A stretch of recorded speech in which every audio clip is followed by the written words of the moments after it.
puasa sunnah di bulan Zulhijjah merupakan amalan yang sangat utama dan besar pahalanya dalam pandangan Allah Azza wa Jalla. Sebagian ulama menjelaskan, man shoma hazihil ayyam akramahullahu bi asyri asya'in. Siapa orang yang melaksanakan ibadah puasa sunnah pada hari-hari 10 di bulan Zulhijjah ini, Allah Subhanahu wa ta'ala akan memuliakannya dengan 10 macam perkara. Saudara, ini keuntungannya. Yang pertama, orang yang puasa di hari-hari 10 bulan Zulhijjah diberikan al-barakah fi umrihi, diberikan keberkahan pada umurnya. Setiap kita ingin memperoleh umur yang berkah. Umur yang berkah itu yang bagaimana?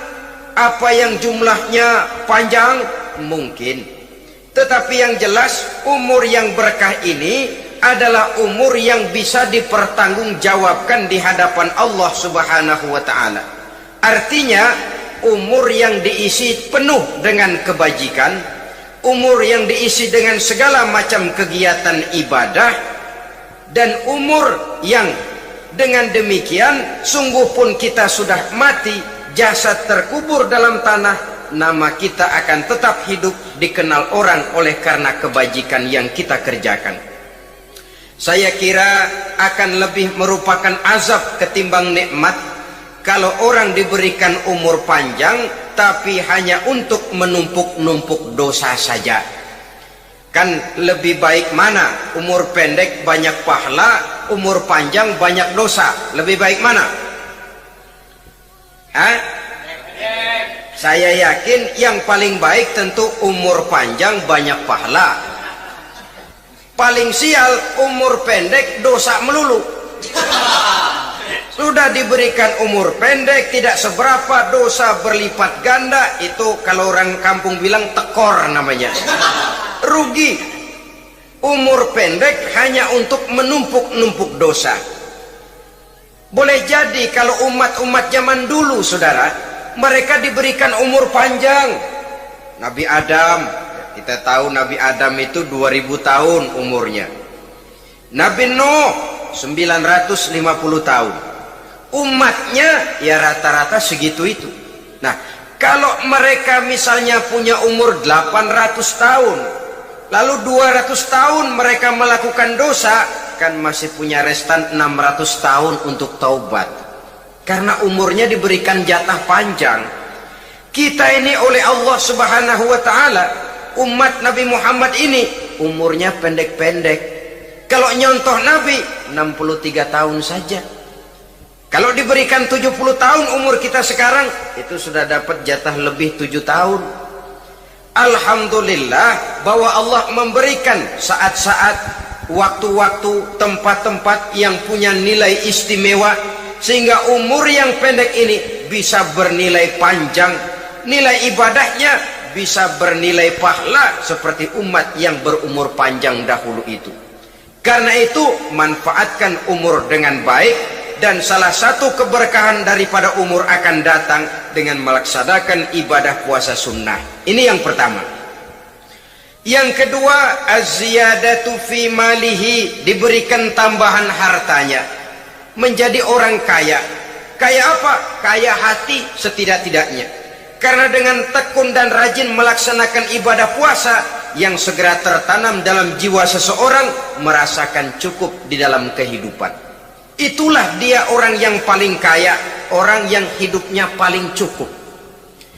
Kalau orang sudah merasa cukup dalam hidupnya, maka itulah dia orang yang kaya. Saudara-saudara kaum muslimin rahimakumullah, puasa sunnah memberikan tambahan harta, usahanya berkembang, dengan demikian membawa keberkahan, hartanya makin bertambah, akan menunjang ibadahnya kepada Allah, lebih memantapkan dan membawa ketenangan dalam hidupnya. Itu termasuk berkahnya melaksanakan puasa sunnah itu. Yang ketiga, al-hifzu fi iyalihi, diberikan penjagaan, perlindungan terhadap keluarganya. Anaknya sehat, sanak famili dan handai tolannya terjaga dan terpelihara dari segala malapetaka, dari segala mara bahaya, kesehatannya terjamin dan terpelihara. Itu sudah merupakan modal yang sangat besar di dalam kita mengarungi kehidupan. Sebab rasanya sulit untuk bahagia. Duit kita banyak sekali. Usaha kita selalu mendatangkan untung yang berlipat ganda. Tapi sebentar-sebentar anak kita sakit, yang ampek, yang korengan, yang kena musibah, ndak karu-karuan sakit, berobat sampai jutaan rupiah. Itu kan sudah tidak membawa kebahagiaan.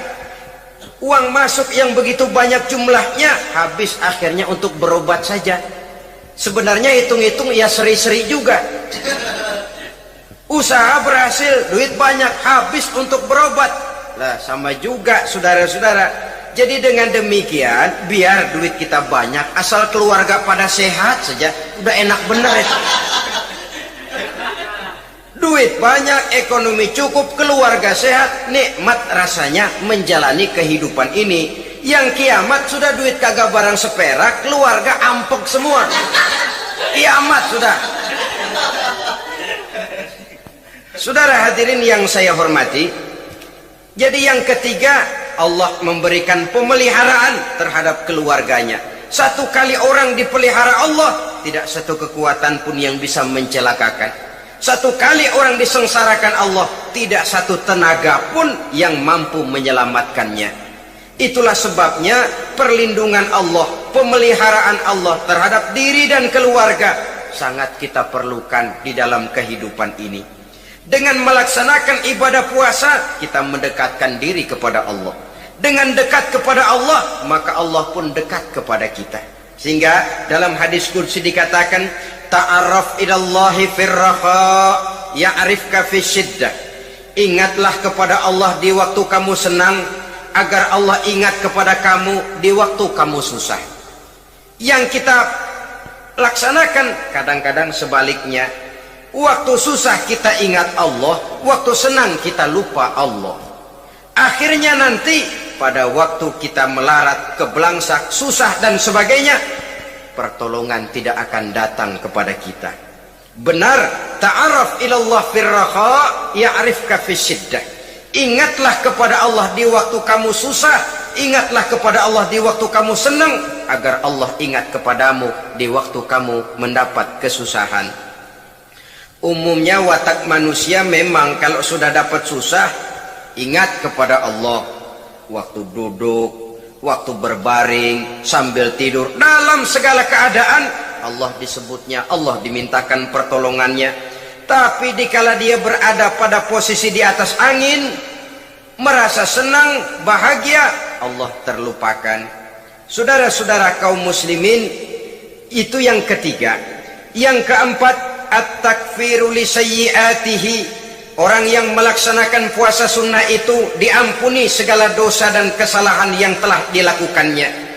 Dan yang kelima, at-tad'ifu li hasanatihi. Diberikan balasan yang berlipat ganda dari segala kebaikan yang dikerjakannya. 1 bisa berbalas 7, 7 bisa berbalas 10, 10 masih berbalas 100, masih ditambah dengan wallahu yudha'ifu liman yasha. Allah melipat gandakan pahala orang-orang yang dikehendakinya. Maka carilah satu kebaikan yang apabila kita kerjakan, dosa akan dihapus dan nilai pahalanya menjadi berlipat ganda. 1 kali kita bekerja, 2-3 pulau bisa kita raih dan kita jangkau. Yang keenam, orang yang melaksanakan puasa sunnah di bulan Zulhijjah, at-tashil li sakarati mautihi. Diberikan kemudahan pada saat menghadapi sakaratul maut. Maut a mysterious problem. Dia adalah pintu yang setiap orang pasti akan memasukinya. Bahwa mati adalah mati, itu semua kita tahu. Tapi hakikat orang pada saat menghadapi mati itu kan berbeda-beda. Ada yang matinya itu gampang sekali, persis orang tidur saja, tidak nampak gelisah, tidak bikin susah yang hidup, tidak gelimpangan di tempat tidur, bersih seperti orang mau tidur saja. Ada yang sulit sekali menghadapi sakaratul maut, gelimpangan di tempat tidur, bikin bingung orang yang nunggu, kadang-kadang seperti kerbau digorok lehernya. Saudara-saudara, sulit menghadapi sakaratul maut. Oleh karena itu Rasulullah sallallahu alaihi wasallam sering beliau itu kalau berdoa membaca Allahumma hawin alayya fi sakaratil maut. Ya Allah, mudahkan saya di dalam menghadapi sakaratul maut. Rasulullah saja, saudara, orang yang ibadahnya paling banyak, orang yang hatinya paling bersih, orang yang akhlaknya paling luhur, masih berdoa semacam ini, mohon dimudahkan oleh Allah agar mudah menghadapi sakaratul maut. Apalagi kita, terus terang kita ini paling-paling kelas mukhtalid, bangsa ama pahala mau ama dosa doyan. Lebih perlu lagi menghadapi sakaratul maut, sehingga apabila malaikat maut datang menjemput nyawa kita, dimudahkan, jangan dibikin sulit, supaya mudah. Jadilah orang baik-baik. Biasanya kalau bajingan yang mati, malaikat maut juga kali main-mainin dulu tuh orang, kutak-katik, ditakut-takutin dan segala macam. Saudara hadirin yang saya hormati, maka menghadapi sakaratul maut ini merupakan kunci. Apakah seseorang bisa husnul khatimah atau bisa su'ul khatimah? Salah satu jalan untuk memudahkan diri menghadapi sakaratul maut, melaksanakan puasa sunnah di bulan Zulhijjah ini. Yang ketujuh, ad-diya'u li zulumati qabrihi, diberikan terang di alam kuburnya. Kubur, saudara tahu, saudara tentu sering lihat orang dimasukkan ke liang lahat, ditutup dengan papan, dinding ari kata kita di kampung, lalu diuruk lagi dengan tanah. Dalamnya liang lahat, gelapnya liang lahat, gelapnya diuruk dengan tanah, gelapnya di dalam kubur, tiga gelap yang menjadi satu, bapak moyangnya gelap. Puasa sunnah ini merupakan terang di alam kubur kita nanti. Yang kedelapan, at-tasqil limizanihi, diberikan keringanan pada timbangan di hari akhirat nanti. Bahwa setelah dibangkitkan dari kubur, setiap kita akan menghadapi perhitungan, akan ditimbang segala macam kebaikan dan segala macam kejahatan yang pernah kita lakukan di dalam kehidupan. Orang yang melaksanakan ibadah puasa sunnah, at-tasqilu limizanihi, diberikan keringanan timbangan hari akhiratnya nanti.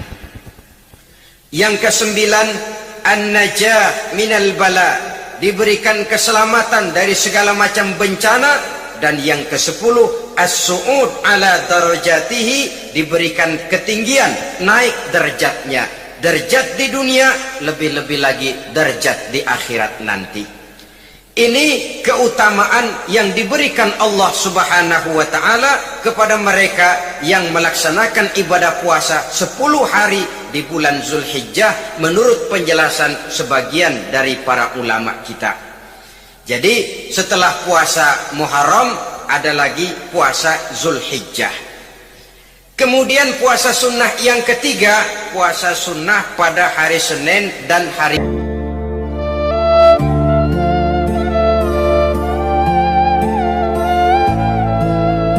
Ini saya sering bilang belakangan ini, penyakit kronis bangsa kita sekarang 3: kudis, kurap, kutil. Kudis, kurap, kutil. Sumbernya satu, kuman. Kudis kurang disiplin, kurap kurang rapi, kutil kurang teliti. Sumbernya kuman, kurang iman.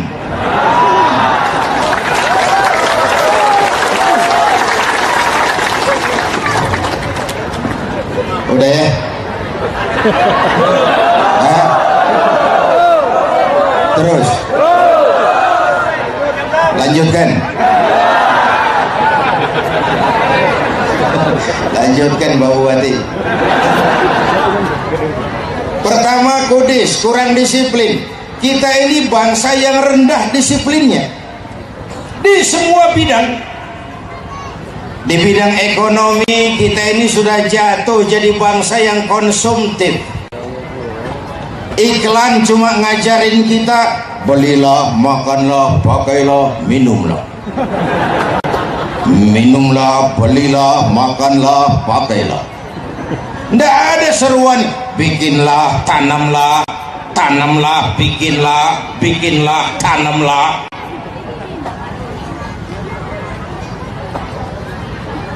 Kita tahun lalu beli beras ke Vietnam. Kok bisa? Kudis. Kurang disiplin. Sawah yang subur ditanami gedung. Sawahnya pindah ke lahan gambut di Kalimantan Tengah. Di Jawa sawah habis, di Kalimantan sawah gagal. Kudis. Korupsi akan sulit diberantas kalau orang disiplinnya disiplin takut atasan, bukan takut Tuhan. Anak muda naik sepeda motor ngebut, perempatan lampu merah jalan terus, dicegat sama polisi. Pri, iya Pak. Minggir, iya Pak. SIM, ada Pak. STNK, ada Pak. Tahu lampu merah? Tahu Pak. Kenapa jalan terus? Saya nggak tahu, ada Bapak.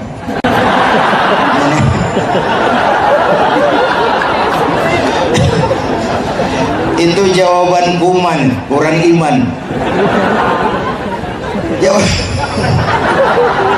Jawaban kuman. Semua ajaran agama kita muaranya disiplin kok Bu. Coba perhatikan, syahadat apa itu? Disiplin keyakinan. Saya bersaksi tiada Tuhan selain Allah. Saya bersaksi Nabi Muhammad utusan Allah, Nabi terakhir. Tidak ada Nabi sesudah Nabi Muhammad. Harga mati, titik. Disiplin. Kalau ada yang mengaku jadi Nabi, kita wajib tidak percaya. Mau janggutnya nyengser ke bawah, mau serbannya kayak Batman, nggak ada urusan. Ini kan zaman sekarang kiai sama dukun tipis bedanya Pak. Allah, kiai dukun pasang iklan sih. Sampean lahir hari Selasa, gak cocok kerja di air. Iklan itu. Nah, paranormal, laku keras, nabi palsu, gentayangan. Jangankan Rasul, jangankan sekarang, Rasul masih hidup saja, nabi palsu sudah gentayangan. Apalagi sekarang. Mulai dari Ahmad Musaddiq Al-Qiyadah itu ngaku jadi nabi, hebat, ditangkap sama polisi. Paling hebat polisi kita itu Pak, nabi ditangkap.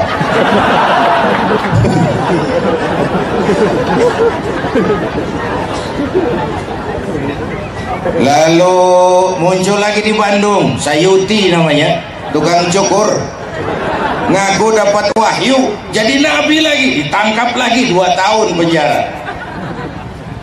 Menurut catatan Departemen Agama lewat Bakor Pakem, di perbatasan Jawa Barat Jawa Tengah antara Cirebon Losari pernah muncul agama namanya agama Jasun, agama Jawa Sunda. Jasun, nabinya Tugimin. Tugimin. Saya bilang ini jangan jadi nabi, jadi kiai juga kurang mantap manggilnya. Al-Mukarram Bapak Kiai Tugimin. Apalagi selawatnya nggak enak ah. Kita kan kalau kita kan ya Habibi ya Muhammad, nikmat rasanya. Coba ganti sama yang tadi. Ya Habibi ya Tugimin. Nggak enak. disiplin keyakinan. Sebab biasanya kalau ekonomi masih berat, masyarakat gampang stres. Bu, bu, bu. Maaf Pak, kalau Bapak kan tenang, sehes.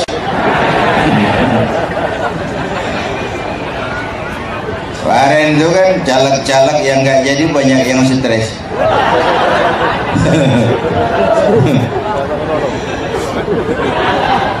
Di Bali mula-mula namanya Niputu Lilik Dwiyanti, caleg Hanura.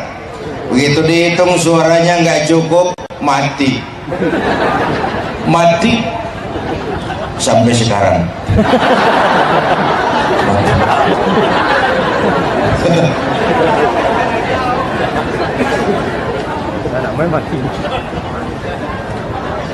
Masing-masing orang cari tempat bersandar yang dia merasa dirinya aman. Disiplin keyakinan perlu. Saya bersandar ke tiang, tiangnya roboh, saya jatuh apa tidak? Jatuh. Saya bersandar ke tembok, temboknya ambruk, saya jatuh apa tidak? Sama toh. Saya bersandar sama orang kaya, dia jatuh miskin, saya tamat. Saya bersandar kepada jenderal, dia pensiun, saya akan selesai.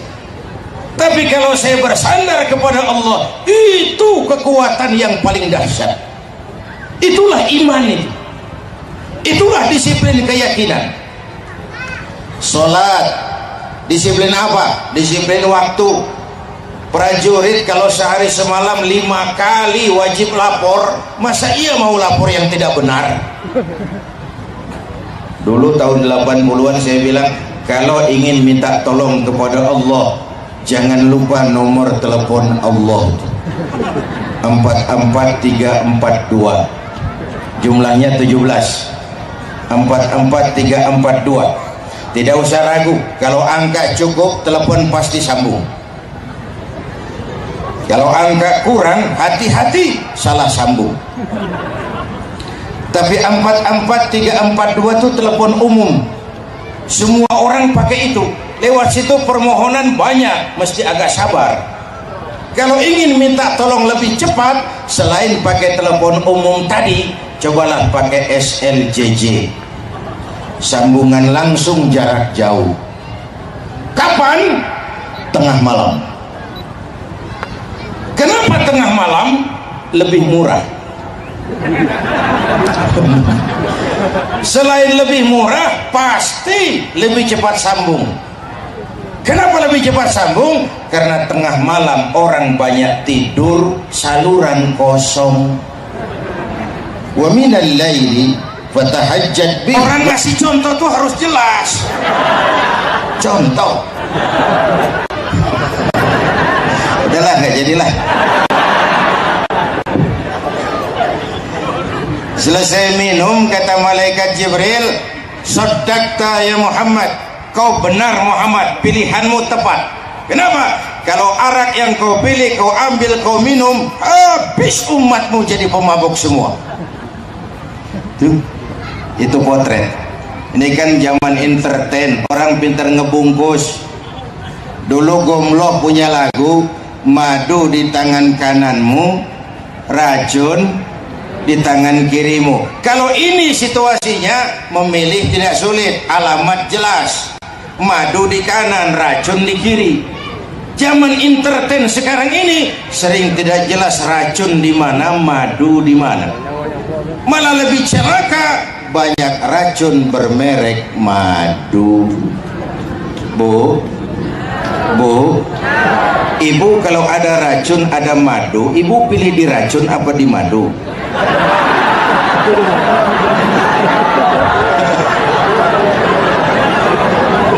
Dua-duanya racun katanya.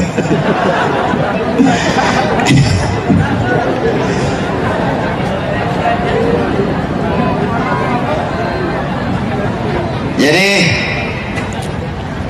memperingati Isra Mi'raj harus dengan semangat meningkatkan iman. Pak Bupati tadi sudah menjelaskan pembangunan manusia seutuhnya, dimulai dari meningkatkan kualitas keimanan, lalu membangun infrastruktur untuk meningkatkan perekonomian. Ini menuju manusia seutuhnya. Malah kalau amanat lagu Indonesia Raya, bangunlah jiwanya, baru bangunlah badannya. Jiwanya dulu, supaya manusia Indonesia ini utuh manusia. Jangan cuma potongan manusia, mental monyet, potongan manusia, mental tikus, potongan manusia, mental bunglon. Ayo jadi manusia yang seutuhnya. Bu,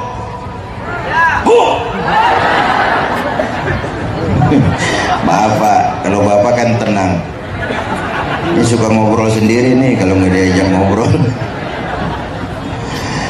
Bapak Ibu hadirin yang saya hormati, intan paling mahal, mutiara paling berharga itu iman. Jaga baik-baik, wariskan kepada anak-anak kita benteng pertahanan iman, masjid. Kita sedang menyelesaikan pembangunan Masjid Agung. Artinya ini masjid kita semua. Mau selesai mau tidak bukan hanya bergantung kepada Pak Bupatinya, bergantung kepada kita semua. Yang punya harta bantu dengan uangnya, yang punya ilmu bantu dengan konsep dan pemikirannya, yang bisa doa bantu dengan doanya, yang punya tenaga bantu dengan tenaganya, yang tidak punya apa-apa bantu pakai diam aja, jangan ngerecokin. Itu udah lumayan membantu. Man a'ana mujahidan faqad jahada. Siapa yang membantu orang yang sedang berjuang, pada hakikatnya juga dia ikut berjuang. Bapak Ibu hadirin, ini benteng pertahanan iman. Kenapa kita perlukan ini? Pertama, membangun stabilitas temperatur batin.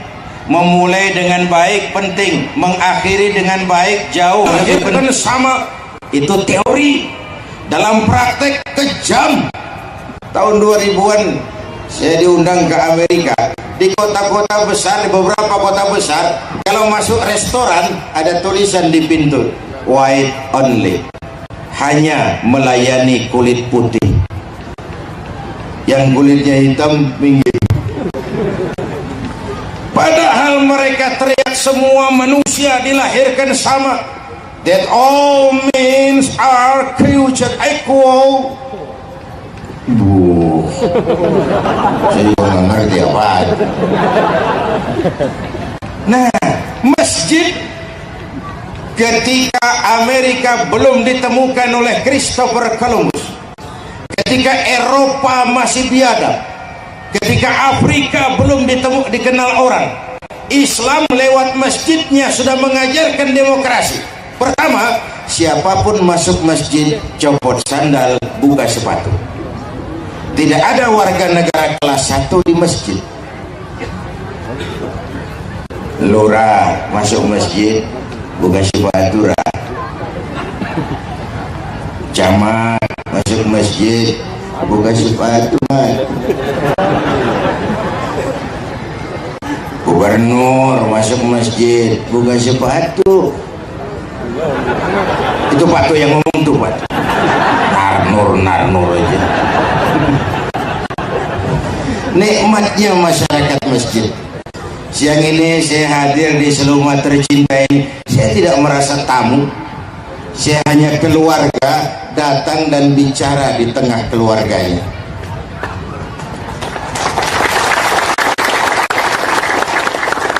Inilah ajaran masjid. Saya adalah saudara dan saudara adalah saya.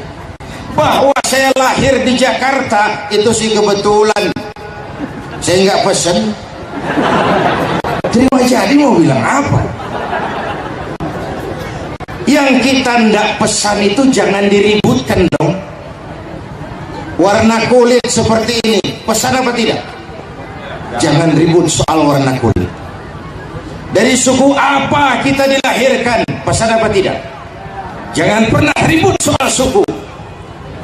Potongan seperti ini, pesan apa tidak?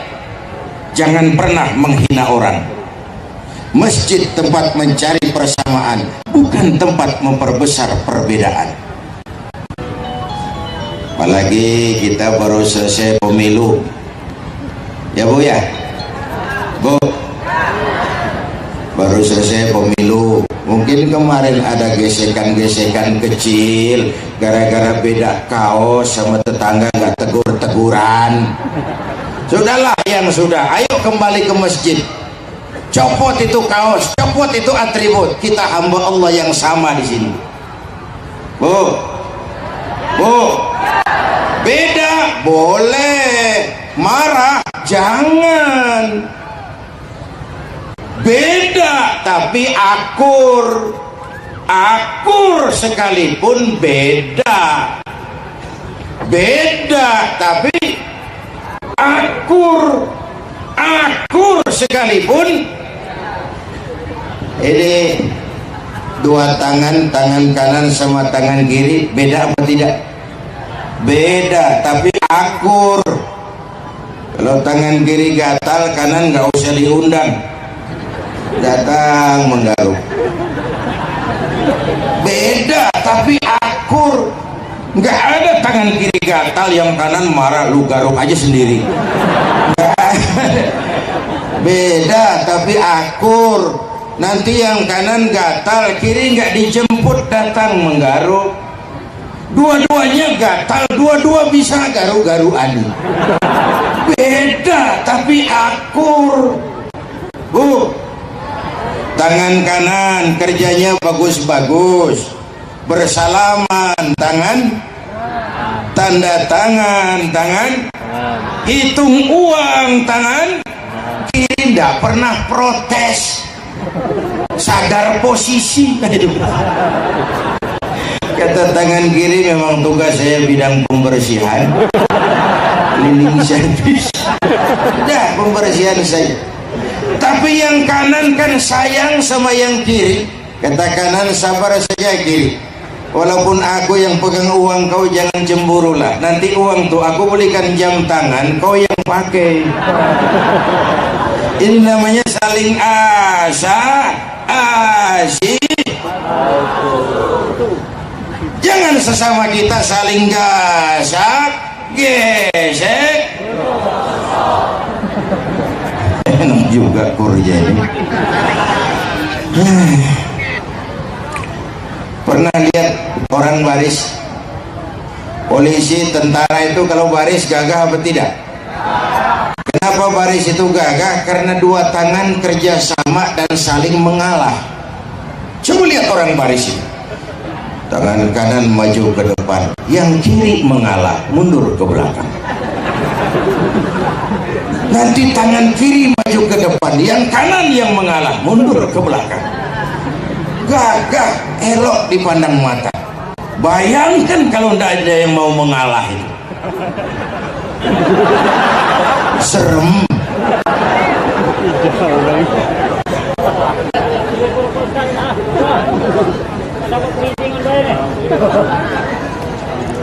Ini kan kalau ngambil potret Isra Mi'rajnya, setelah terjadi Isra Mi'raj itu terjadi kristalisasi. Yang beriman makin mantap, itu golongan Abu Bakar Siddiq.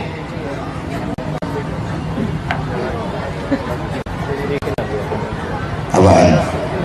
Yang beriman makin mantap, golongan Abu Bakar Siddiq. Yang ragu-ragu, kafir lagi, ini kelompoknya Abdullah bin Ubay bin Salul. Yang kafir makin kurang ajar, ini golongannya Abu Jahal, Abu Lahab, Abu Sufyan, dan Abu lain.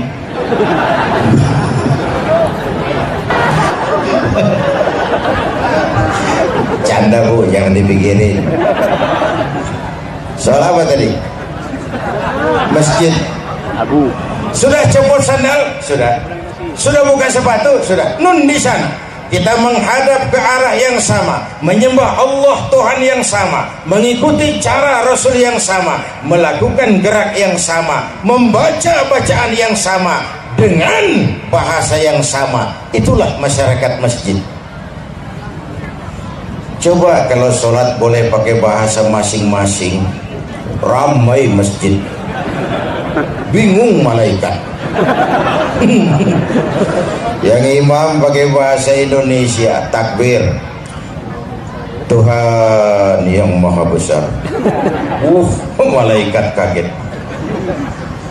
Masuk lagi anak Padang, takbir lagi, Allah nan gadang. Kata malaikat, rancabana. Ramai masjid.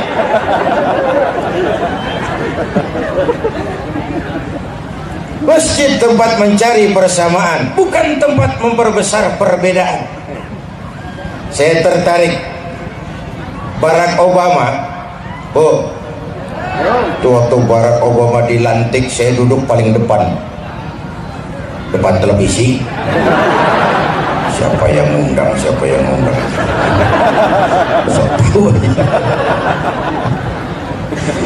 Barack Obama itu kan saingannya kan Joe McCain, Republik.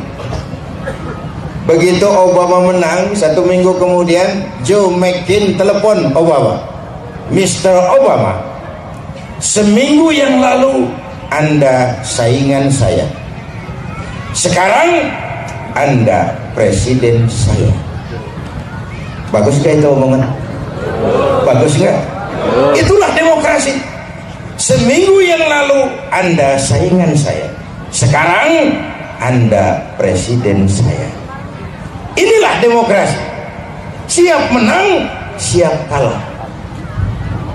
Pak, Bu, yuk kita rukun yuk, kita kompak yuk, kita pulang yuk. Susah bener diakal-akalin. Itu yang kedua. Yang ketiga, ini masjid tempat ibadah yang paling langsung kita dengan Allah. Ini ngobrol ringan. Beda kita dengan monyet kan dibotak, Pak. Kita manusia botak di sini, monyet botak di belakang. Kenapa kita botaknya di sini? Karena kerja kita mikir zikir, mikir zikir. Botaklah di sini. Kenapa monyet botak di belakang? Karena monyet kerjanya makan, duduk, makan, duduk, makan. Nggak pernah mikir, nggak pernah zikir. Jadi kalau orang nggak pernah mikir, nggak pernah zikir, kerjanya cuma makan, duduk, makan, duduk. Ya beda-beda tipis lah. Terus neurolog bilang otak manusia kan 2 bagian. Otak besar ke belakang, ini pusat memori. Otak depan, ini pusat kecerdasan. Aliran darah menuju ke otak besar, maka sholat membangun intelektualitas. Bu, ini tempat yang paling langsung kita dengan Allah. Mi'raj. Apa?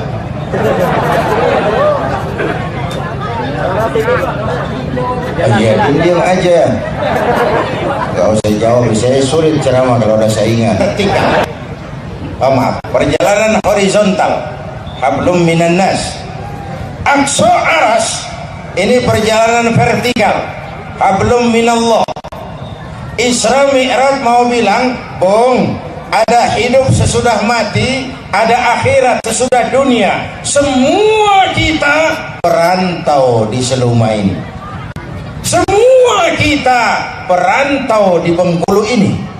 Bahkan semua kita perantau di bumi Allah ini. Perantau kan mesti pulang. Ya Bu ya? Ya Bu ya? Ayo kita flashback. Mula-mula kita ini tinggalnya jauh loh Pak, bukan di Seluma. Kita ini mula-mula tinggalnya di alam arwah. Sebelum jasad diciptakan, roh sudah kandungan ibu. Pernah tinggal di situ? Pernah? 9 bulan. Ada yang 2 tahun, yang keluar udah kumisan, lamaan ngeten. 9 bulan tinggal di alam rahim, pantas anak-anak remaja, para pemuda yang hadir, ketika Rasul ditanya, ya Rasul, siapa yang paling harus saya taati di dunia? Ibumu. Setelah itu, ibumu. Sesudah itu, ibumu. Setelah itu, bapakmu. Ibu, bapak. Ibu 3 kali disebut, bapak 1. Dari alam rahim kita merantau lagi. Kemana? Ke Seluman. Sudah 3 kali pindah ke sini. Berapa lama kita di sini? Sesuai jatah. Ada yang 950 tahun seperti Nabi Nuh. Ada yang cuma 63 tahun seperti Nabi Muhammad sallallahu alaihi wasallam. Beliau wafat umur 63. 60 itu standar. Kalau nyontoh Nabi, jatah kita 63. Jadi kalau siang ini kita sudah 50 tahun, tinggal 13. Waspada. Kalau siang ini kita sudah 62 tahun 11 bulan,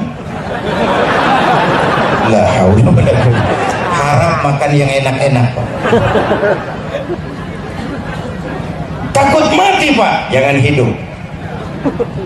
Pak, saya masih muda, Pak. Bukan soal mau tuh paling aneh. Kadang-kadang kakeknya segar bugar, cucunya mati. Ada yang begitu? Ya. Itu rahasia Allah. Kapan mati kita nggak dikasih tahu. Ya Bu? Ya. Bisa ibu-ibu duluan, saya belakangan. Bisa tuh? Ya. Bisa juga malah saya yang belakangan. Ya namanya ini untungnya orang ngomong kan gini, Pak.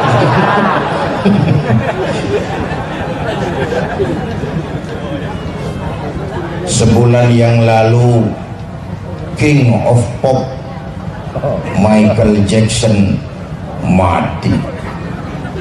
Raja pop dunia mati. Apalagi penyanyi keroncong, lebih mati lagi. Muda, cantik, terkenal, mati. Nike Ardila mati.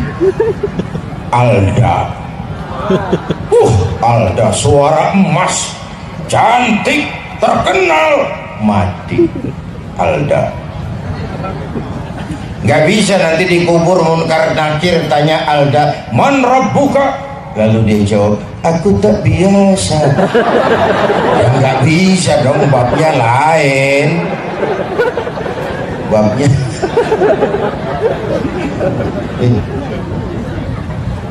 nih bakal mati semuanya. Mati. Jujur kagum masuk liang lahat, Bang. Saya rela abang berangkat dulu. Kiamat. Gak ada. Harta itu mobil cuma parkir di pelataran kubur. Yang setia nemani kita masuk liang kubur itu amal. Yang nemani kita amal. Yang menerangi gelapnya kubur sedekah kita. Nih ada masjid. Kalau ibu ikut, bapak ikut nyumbang, itu lampu untuk dikubur terang. Saya nyumbang 1 juta, Pak. Petroma terang kuburan. Saya 100.000, Pak. Lampu templok silan sedih. Saya 10.000, Pak. Lilin 10.000 goyang HP-nya. Saya 1.000, Pak. Pentol korek 1.000 remeng-remeng. Tapi pastilah sedekah itu kan yang penting ikhlasnya, ya Bu ya. Soal besarnya sih nomor 1. Sedekah itu daripada kecil tidak ikhlas, lebih baik besar tapi ikhlas. Nyumbang masjid kan zahirnya saja tuh, hakikatnya kan titip. Pak panitia titip 1 juta buat kepentingan saya di alam kubur. Silakan uangnya, belikan semen, belikan pasir. Saya cuma titip untuk kepentingan saya di alam kubur sana nanti, karena saya akan ke sana. Saya titip ini. Titip itulah milik kita yang sebenarnya. Tidak akan hilang, tidak akan diakui orang, nilainya berlipat ganda yang kita belanjakan di jalan Allah. Alam kubur, dari sana nanti baru menuju alam mahsyar. Di sanalah pengadilan itu dan di sanalah vonis itu. Nah, jadi dengan Isra dan Mi'raj, ayo kita wujudkan keseimbangan, meningkatkan ibadah. Begini, Bu, hidup itu kan yang paling tenang, hidup model tukang parkir. Coba lihat di pasar itu tukang parkir, tenang, biar mobil banyak, mereknya bagus-bagus, nggak pernah sombong. Nggak usah komentar, saya belum selesai. Tukang parkir, biar mobil banyak, mereknya bagus-bagus, nggak pernah sombong. Nanti mobil itu pergi satu demi satu, habis sama sekali, dia nggak sedih, tenang. Ini sebenarnya bahasa sederhana, tapi ngaji tasawuf ini. Mobil banyak nggak sombong, mobil habis nggak sedih. Kok bisa? Ya bisa. Kenapa? Tukang parkir hanya merasa dititipi, tidak merasa memiliki. Loh, siapa saja yang merasa memiliki, bersiaplah untuk kehilangan. Kita semua ini sekadar